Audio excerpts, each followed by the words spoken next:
So in HTML5 you're able to do something called comments, and comments is a nice way to structure your code.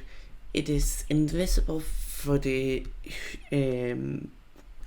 user, the person that accesses the website. They are not able to see the comment unless they go in and see the code. So that's why it's really important, and the browser actually just ignores it, so it doesn't make your website load slower. The way you can do comment is you can go in like this, and then you can say extra large font size,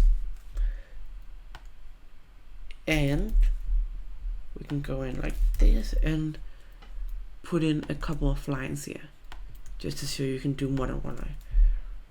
So for example, say to do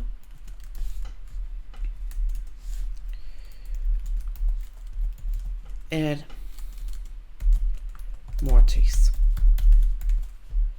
And what we can do now is we can go in here and refresh, and as you can see, nothing has happened because the comment is invisible.